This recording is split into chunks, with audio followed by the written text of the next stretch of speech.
மேலாண்மையின் இயல்புகள்ங்கிற தலைப்பில் இப்போ சொல்ல போனேன்னு சொன்னால், மேலாண்மை அதற்குரிய இயல்புகள் என்ன அப்படின்னு ஒரு 3 மார்க்ஸ் கொஸ்டின் கேட்கலாம்.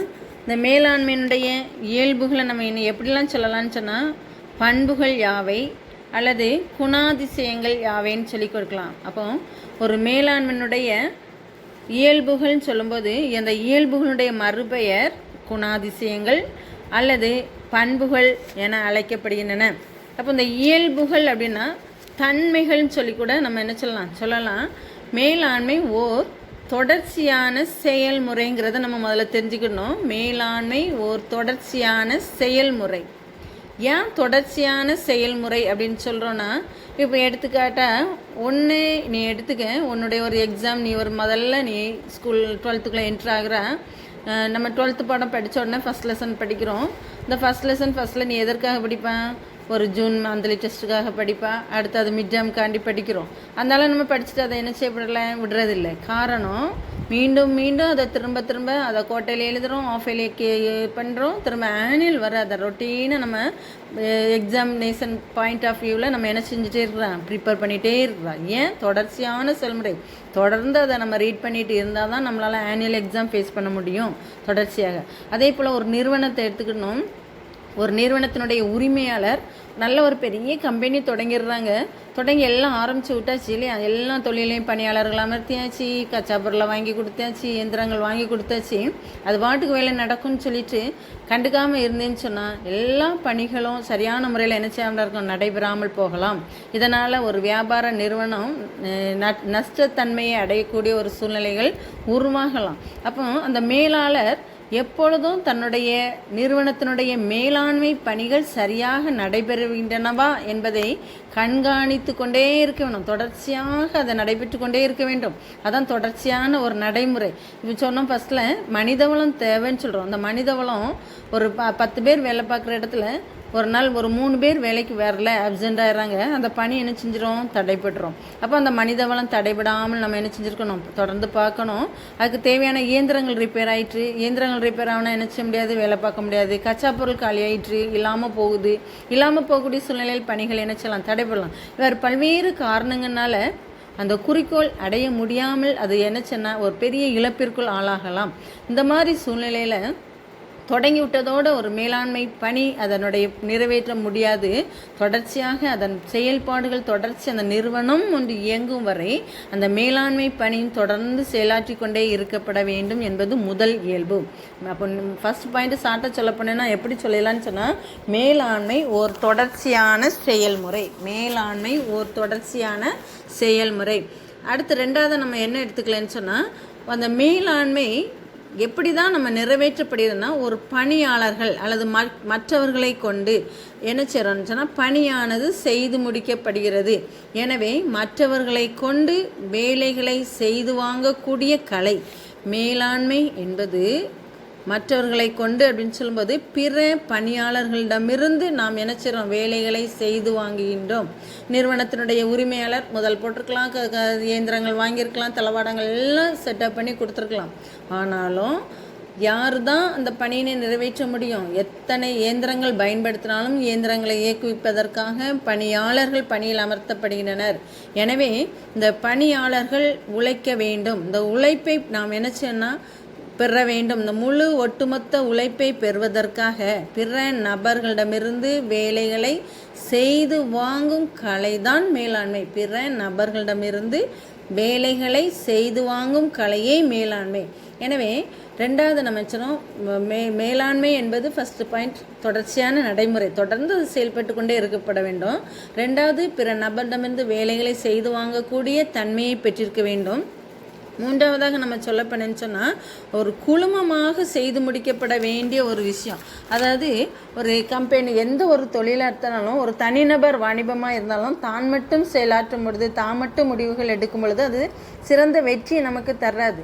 எனவே ஒரு குழுமமாக 2 அல்லது அதற்கு மேற்பட்ட நபர்கள் சேர்ந்து ஒரு கொள்கையை அல்லது கோட்பாடுகளை கொண்டு ஒரு குழுமமாக செய்து முடிக்கப்படும் பொழுது அந்த மேலாண்மை ஒரு சிறந்த வெற்றி நடை போட முடியும். எனவே மேலாண்மை என்பது ஒரு குழுமமாக முடிக்கப்பட வேண்டிய கோட்பாடுகளை உடையது.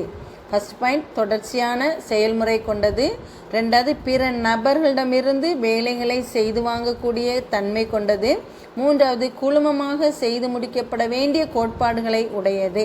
அடுத்து நான்காவது பாயிண்ட் என்ன பண்ணால் மேலாண்மை என்பது ஒரு கொள்கை மற்றும் கோட்பாடுகளை உடையது. கொள்கை மற்றும் கோட்பாடுகளை உடையது. கொள்கை கோட்பாடு அப்படின்னு சொல்லும்போது என்ன சொல்லணும்னா விதிமுறைகளை அடிப்படையாக கொண்டது. ஒரு வேலையை இப்படி தான் செய்து முடிக்கப்பட வேண்டும் என்கிற ஒரு தத்துவத்தின் அடிப்படையில் இயங்கக்கூடிய ஒன்று தத்துவம் அப்படி சொல்கிறோம். இன்னும் சொல்லப்போனால் அதனுடைய விதிமுறைகளை உள்ளடக்கியதுன்னு சொல்கிறோம். எனவே மேலாண்மை என்பது கொள்கை மற்றும் கோட்பாடுகளை உடையது. இப்போ சப்போஸ் ஒரு பணியாளர்களை எடுத்துட்டேன்னு சொன்னால் XY கோட்பாடு என்கிற ஒரு தத்துவத்தை மெக்ரஹர் என்பவர் ஒரு நம்மளுடைய மேலாண்மை தந்தை உருவாக்கியிருப்பாங்க. XY கோட்பாடு. அப்போ அந்த X பணியாளர்கள் Y பணியாளர்கள் என பிரித்து அவங்க என்ன சொன்னால் அவங்களுக்குரிய தன்மைகளை எடுத்து கூறப்பட்டிருக்கும். இந்த கூறப்பட்டுள்ள கருத்துக்களை தான் நம்ம என்ன சொல்லணும்னா கொள்கைகள் அல்லது கோட்பாடுகள் என அழைக்கிறோம். எனவே மேலாண்மை என்பது கொள்கை மற்றும் கோட்பாடுகளை உடையது. 4 வித இயல்புகள் அல்லது பண்புகள் அல்லது குணாதிசயங்கள் மேலாண்மையினுடைய இயல்புகள் அல்லது எப்படி கேட்கலாம் பண்புகள் அல்லது குணாதிசயங்கள்னு கேட்டால் 4 பாயிண்ட் கருத்துக்களை நினைவாச்சு எழுதி படிக்கணும். மேலாண்மை என்பது ஒரு தொடர்ச்சியான செயல்முறை. பிற நபரிடமிருந்து வேலை செய்து வாங்கக்கூடிய கலை. அடுத்து ஒரு குழுமமாக செய்து முடிக்கப்பட வேண்டிய கோட்பாடுகளை உடையது. 4வது கருத்தை நம்ம எப்படி சொல்லலாம்னு சொன்னால் மேலாண்மை என்பது கொள்கை மற்றும் கோட்பாடுகளை உடையது என்பதுதான் மேலாண்மையுடைய இயல்புகள். அடுத்ததாங்க நம்ம பார்க்க போனால் மேலாண்மையின் பணிகள் யாவேன்னு சொல்லி கொடுக்கப்பட்டிருக்கோம். மேலாண்மையின் பணிகள். இந்த மேலாண்மையின் பணிகள் 7 கருத்தில் சொல்லப்பட்டிருக்கோம். மேலாண்மையின் பணிகள் 7. இது லூதர் குலிக் என்பவர் POSD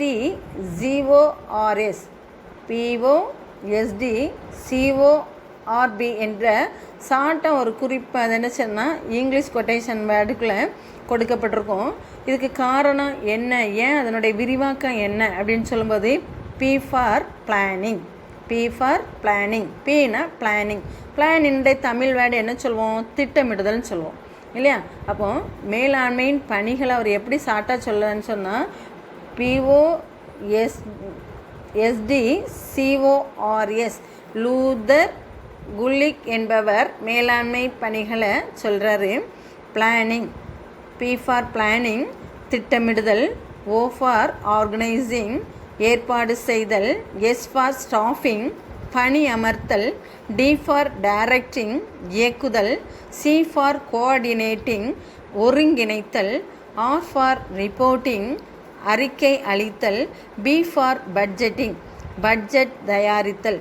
அதாவது திட்டமிடுதல், ஏற்பாடு செய்தல், பணியமர்த்தல், இயக்குவித்தல், ஒருங்கிணைத்தல், அறிக்கை அளித்தல், பட்ஜெட் தயாரித்தல் என்பது மேலாண்மை பணிகள் என லூதர் குலிக் என்பவர் கூறுகிறார்.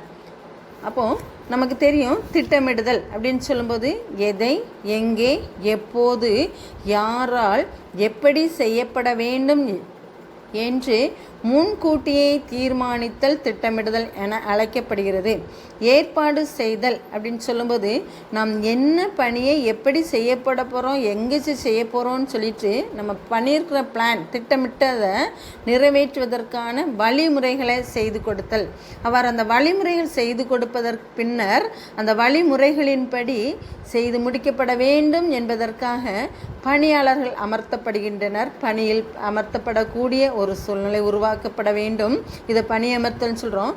பணியமர்த்தப்பட்ட பணியாளர்கள் தங்களுடைய பணிக்களத்தில் தங்களுக்கென ஒப்படைக்கப்பட்ட பணியை திறம்பட நிறைவேற்றுவதற்காக பணியாளர்கள் இயக்குவிக்கப்பட வேண்டும்.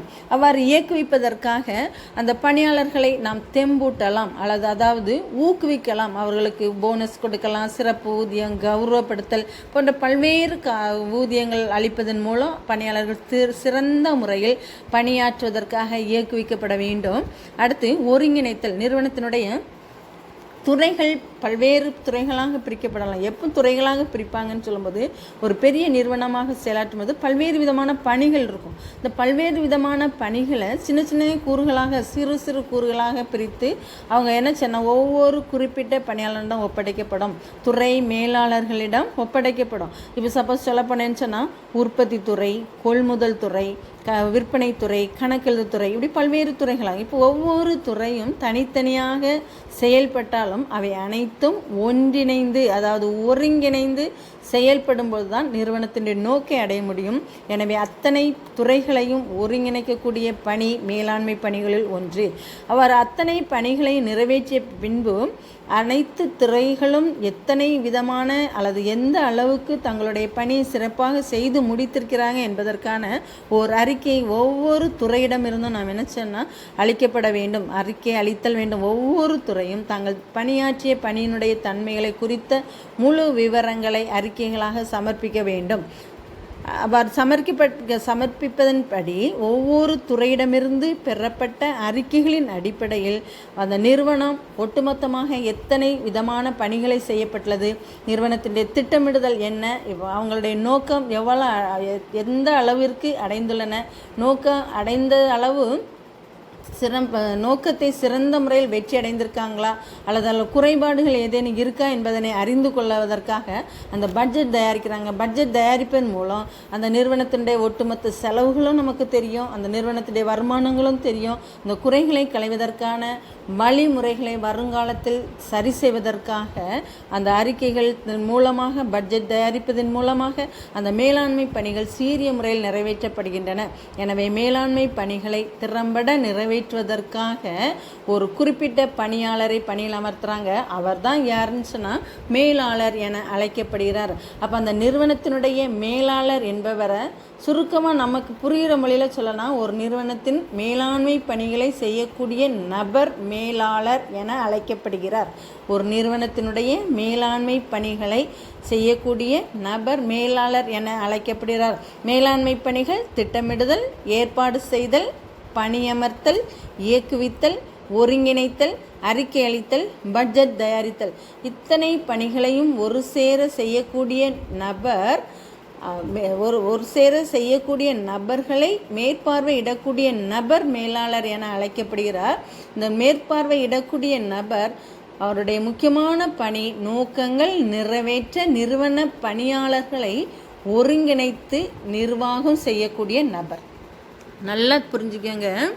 நிறுவனத்தினுடைய மேலாளர் என்பவர் நிறுவனத்தின் நோக்கங்களை நிறைவேற்ற, நோக்கங்கள் எப்படி தான் நிறைவேற்ற முடியும், நிறுவனத்தினுடைய நோக்கங்களை நிறைவேற்றுவதற்காக அடிப்படை என்ன, மேலாண்மை பணிகள். இந்த மேலாண்மை பணிகளை நிறைவேற்றக்கூடிய பணியாளர்கள் அனைவரையும் ஒருங்கிணைத்து நிர்வாகத்தை திறம்பட நடத்தி செல்லக்கூடிய நபர் மேலாளர் என அழைக்கப்படுகிறார்.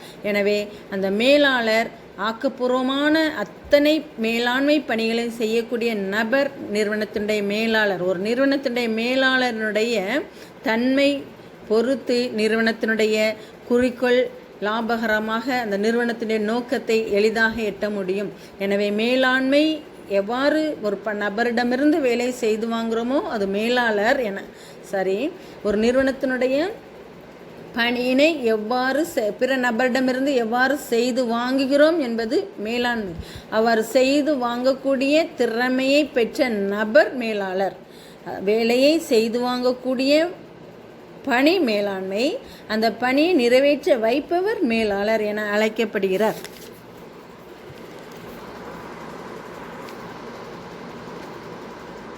வீட்டை காலி பண்ணணும் நான் ஆவேன்.